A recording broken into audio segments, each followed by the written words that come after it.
Olá, meus amigos e minhas amigas. No vídeo de hoje vamos conversar sobre ataques russos em diversas cidades ucranianas, incluindo Zaporizhzhia e Odessa, sobre o recado dos europeus para os Estados Unidos do que eles não vão aceitar de jeito nenhum num acordo de paz. Vamos também falar sobre a retomada russa daquele mosteiro que estava servindo de refúgio para as forças ucranianas. E, além disso, vamos conversar sobre a China, que está pressionando a Coreia no contexto da guerra comercial, além de sua participação no esforço por um cessar-fogo em Mianmar. Vamos lá?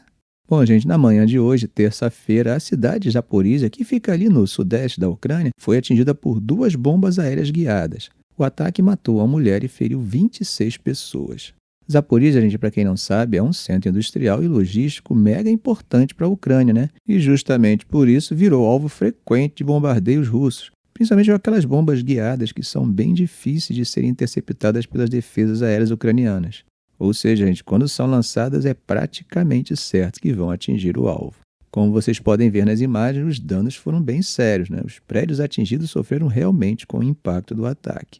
Mas não ficou só em Zaporizhzhia, tá? Também hoje a Rússia lançou ataques com drones contra Kherson lá no sul e contra Kharkiv no nordeste da Ucrânia. Em Kherson, 6 pessoas ficaram feridas e até um hospital foi atingido. Já em Kharkiv, segundo o prefeito Ihor Terekov, pelo menos 10 pessoas foram feridas e vários incêndios começaram por conta dos ataques em 4 distritos da cidade.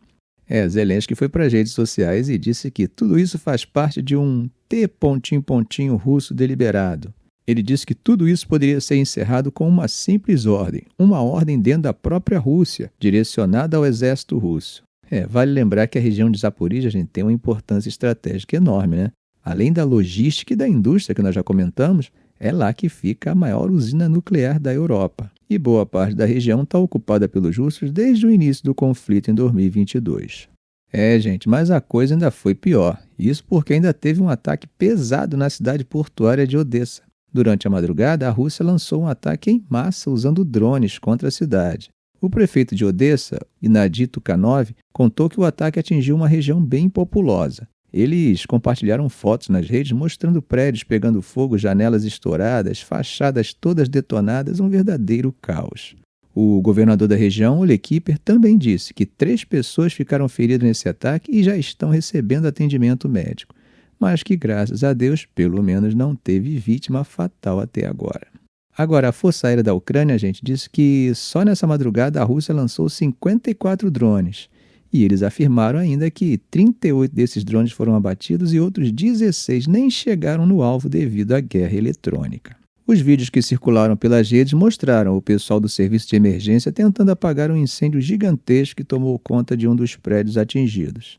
Gente, para quem não sabe, Odessa tem 3 portos importantes e desde o começo da guerra virou alvo frequente dos ataques russos, né?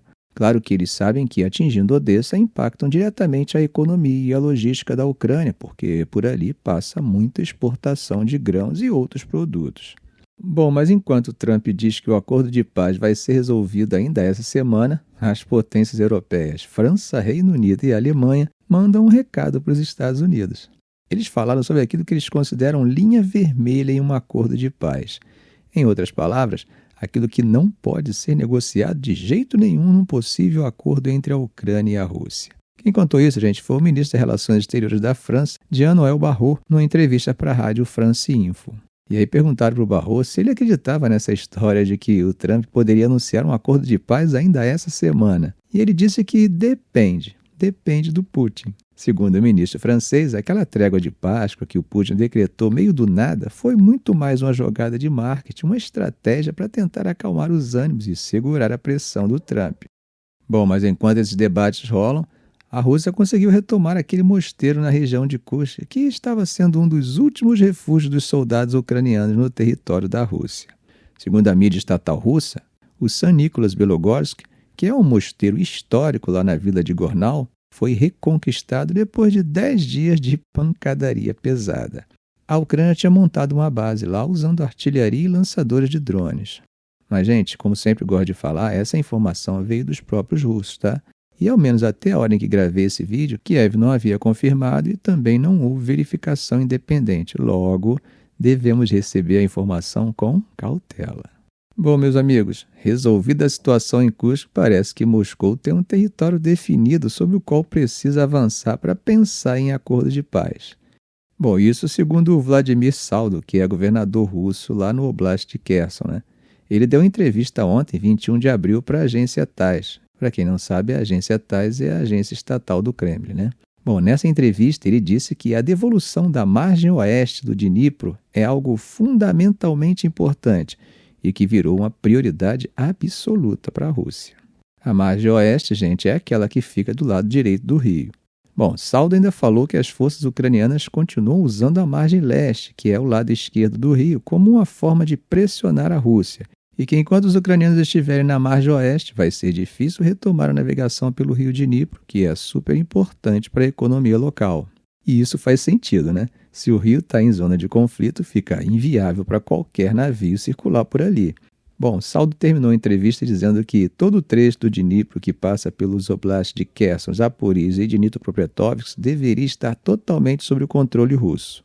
Tudo isso, segundo ele, para garantir o desenvolvimento da infraestrutura ligada ao rio.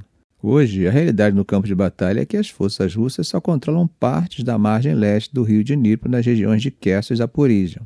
E não é de agora que o próprio Putin vem exigindo que a Ucrânia entregue essas duas regiões inteiras para a Rússia. Desde junho de 2024, ele está batendo nessa tecla, insistindo nisso como condição para qualquer conversa. Gente, agora será que isso está fazendo parte das negociações e nós ainda não sabemos? Ou é apenas o tal do Saldo jogando conversa fora?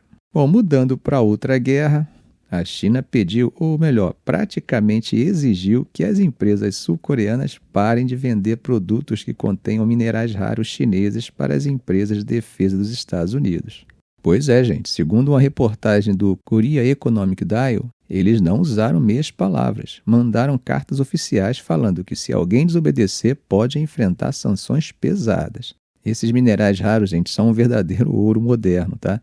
Eles estão em tudo quanto é coisa de alta tecnologia. Transformadores de energia, baterias, painéis de display, carros elétricos, equipamentos aeroespaciais e até equipamentos médicos.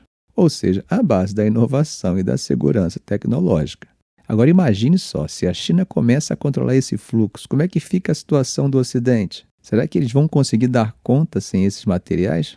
O Ministério da Indústria da Coreia do Sul até agora não se pronunciou sobre o assunto, tá?